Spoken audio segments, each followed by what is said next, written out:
Hello friends, now from today we will start our new subject, that is thermodynamics, right? From in this we are going to cover 10 chapters. So starting with the chapter number 1, which is basic concepts of thermodynamics, right? So in this, first of all, we should know what is system.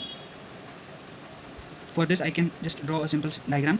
This is our system and this is called boundary, and this outside part is called surrounding, right? And the boundary can be movable or it can be either fixed. Okay, now the second point is process. If I talk about equilibrium,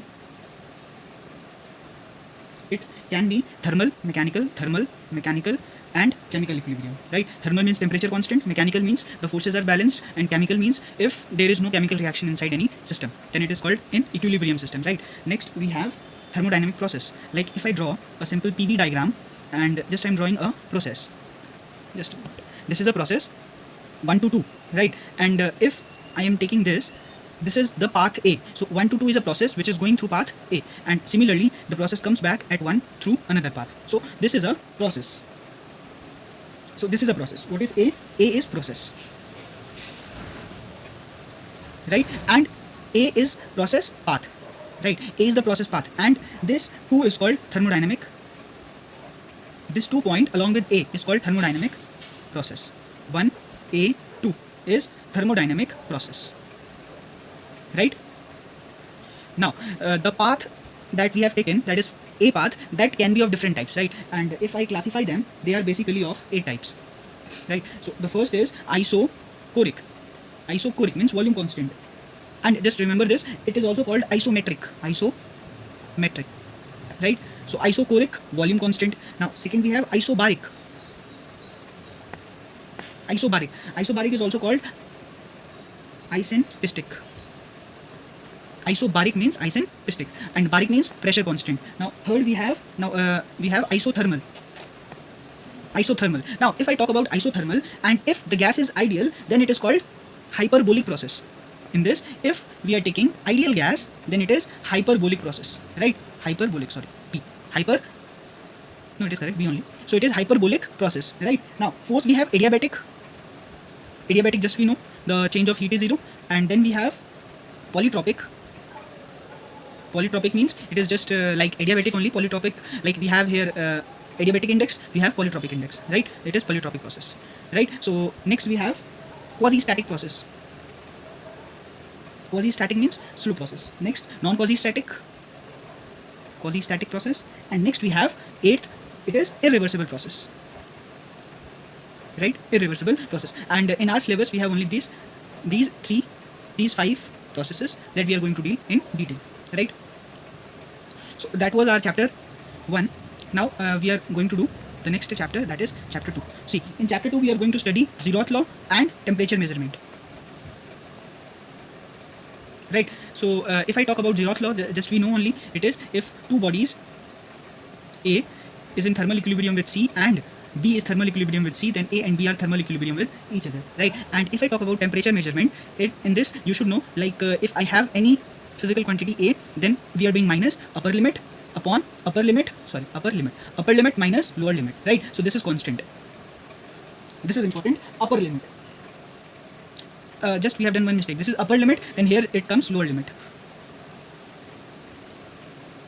right? So the quantity minus lower limit upon, see here lower limit. So quantity minus lower limit upon upper limit minus lower limit, right? So this is the thing. Now we know degree Celsius, Kelvin, and one more is, that is Fahrenheit. If I talk about Fahrenheit, so lower part of Fahrenheit is 32 and the difference is 180, right? So this you should know. And if I talk about Kelvin, it is 273, and here we have 100 plus 373, right? So Fahrenheit and Kelvin, these two things you should know. Okay, so temperature measurement only is the main part, right? So zeroth law we have done. Now we have chapter 3, that is ideal gas. See, ideal gas, you should know the assumptions of ideal gas. So if I talk about assumptions, so it is, see, ideal gas means the molecules are very much farther from each other, so the assumption will be accordingly low pressure and Low pressure, for low pressure the molecules will go away, and high temperature, correct. High temperature means the temperature is high, the molecular distance is greater, right? So that is the thing. Next, intermolecular forces are negligible. Forces negligible, right? Next, the volume of the gas is negligible. Volume is negligible because molecules are very much farther from each other, right? Next we have, and the matter in gaseous phase is ideal, right? Simple. Next we have, see, this is important, air and water vapor. Water vapor is ideal, okay? Air and water vapor is ideal. Why? Because molecules are very much farther away, right? If we go on certain height, the air molecules are very much farther away from each other, right? It is ideal. But if I talk about steam, it is not ideal, right? Now, the second thing is gas law. And gas law also is valid for ideal gas, okay? Now, just I'm writing one thing, that is PV by T is equal to constant. If PV by T is constant, so this is called Charles law. This is called Gay-Lussac law, okay? And this is called Boyle's law. Gay-Lussac law, Charles law, and Boyle's law, right? And here the mass is taken as constant. Mass is taken as constant, right? And if I talk about one more law, that is Avogadro law, it is what? It is the volume is directly proportional to number of molecules present, right? Now, next we have ideal gas equation. Now we will just combine all these laws and we will get ideal gas equation. The ideal gas equation is PV is equal to N R by T, and we can write PV is equal to MRT. Now, if I talk about this thing, this is what? Nothing like moles is what? Given mass upon molecular mass. And if I want this M, I'll get NM, moles into molecular mass. And right, and one more thing what you can do is, this is the value of M, and we know what we know. Yes, R is equal to R bar by M. And if you multiply these two, M cancel and R will come, right? So that's why this is coming, right? You should know these 2 points. Now, if I talk about R of air, you should know the value of R, gas constant. Its value is 287 joule per kg Kelvin, right? And this is the R, 287, and mass of air is 29. Mass of air is 29. Okay, now 2 more things you should know, that is point 4. If I talk about ideal gas equation for different process, ideal gas equation for different process, see, 2 processes you should know. The first is PV ki power n is equal to constant, it is polytropic process, and PV ki power n is PV to the power gamma is equal to constant, this is adiabatic process, right? And if I want the value of n, what I'll write? Log P final by P initial upon log, and here you will do opposite, V initial by V final, right? So this is the value of n, polytropic index. And if I want gamma, it is 1 plus 2 upon F, degree of freedom, right? And if I talk about monoatomic gas, the value of gamma is, yes, 1.33. Next, diatomic gas के लिए gamma is, yes, 1.4. And polyatomic, so we have done some mistake, I think.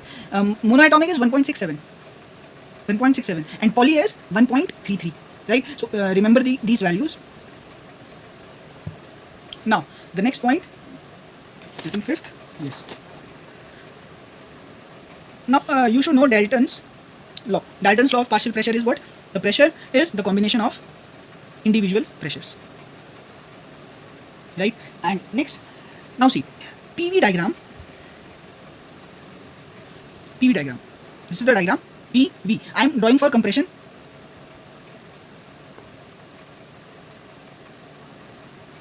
Okay, let's draw for expansion. Right? Now see, very important. This first line, second line, third line, and fourth line, right? And if I talk about this, here one more line comes, right? So this is isothermal, temperature constant. This is adiabatic, gamma adiabatic, and this is N. Right? So just see carefully, what is N? N is the power of V, and here P, pressure is constant. If pressure is constant, then what is the value of N? Yes, N is 0. So this is isobaric process. See, learn this. N0, N1, N is gamma, N is infinity. Right? So if I talk about the value of N in this direction, it is increasing. The value of N is increasing in this direction. N is increasing, right? Now, see, what is the value of, what is the meaning of N is equal to 0? N is equal to 0 means P V ki power 0 is equal to constant. What comes? Pressure constant. Simple. And if I put N is equal to 1, then what will happen?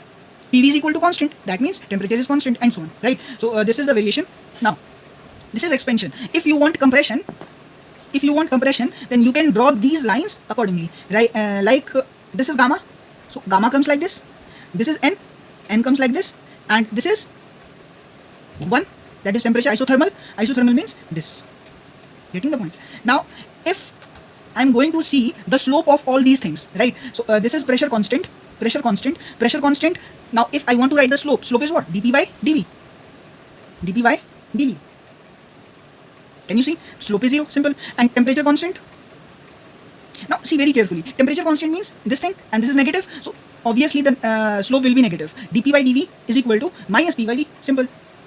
Right? And similarly, if I want adiabatic is down. This is polytropic. So for polytropic, what I'll write? dP by dV is just apply N times isothermal. Right? And if I want adiabatic, slope of dP by dV, so it is gamma times isothermal. Right? And negative shows that the slope is greater than 90 degree. Right? The slopes are clear. Now see, it is very obvious. The slope of isochoric is more. Isochoric slope is more, and isobaric slope is least. More. Isobaric is least. So you can write it here. dP by dV of isochoric is greater than dP by dV of isobaric. Clear? Now, next we have 7th, compressibility factor. What is compressibility factor? It is compressibility means compression. It is real volume per unit ideal volume. Real upon ideal is compression, right? And volume is what? Volume is density. See, density is mass upon volume. So volume is what? Mass upon density. So mass upon density means reciprocal. Reciprocal means density ideal upon density real. Right? Next. 8th. Now, this is compressibility factor. Compressibility factor. Right? Real upon ideal. Now, next we have reduced pressure and temperature. Reduced pressure and temperature. Now see, reduced pressure is what? Pressure upon critical pressure. That is reduced pressure. The pressure which has been decreased, that is called reduced pressure. And reduced temperature is what? It is the temperature per unit critical temperature. Reduced temperature का मतलब क्या हुआ? Temperature कितना कम हुआ है? That is decreased temperature, right? That is reduced temperature. So it is temperature per unit critical temperature. 9. Now see, at critical temperature that we will see in power plant. Critical temperature, what happens? The liquid flashes off into vapor, right? If I talk about water ka critical pressure is what? It is 2 to 1.2 bar, right? It is the critical pressure of water. And what is the critical temperature? Critical temperature is 374.15 degrees Celsius, right? So you have pressure, you have temperature of water. Now, if I talk about this compressibility factor, see, if I talk about this thing, for ideal Z is 1, and if I talk about real, for real, it can be greater than 1 or it can be less than 1. And we can also write Z is what? PV upon nRT. Right? So this is for ideal condition. Right? Now, this is all about this chapter. Now, from tomorrow we will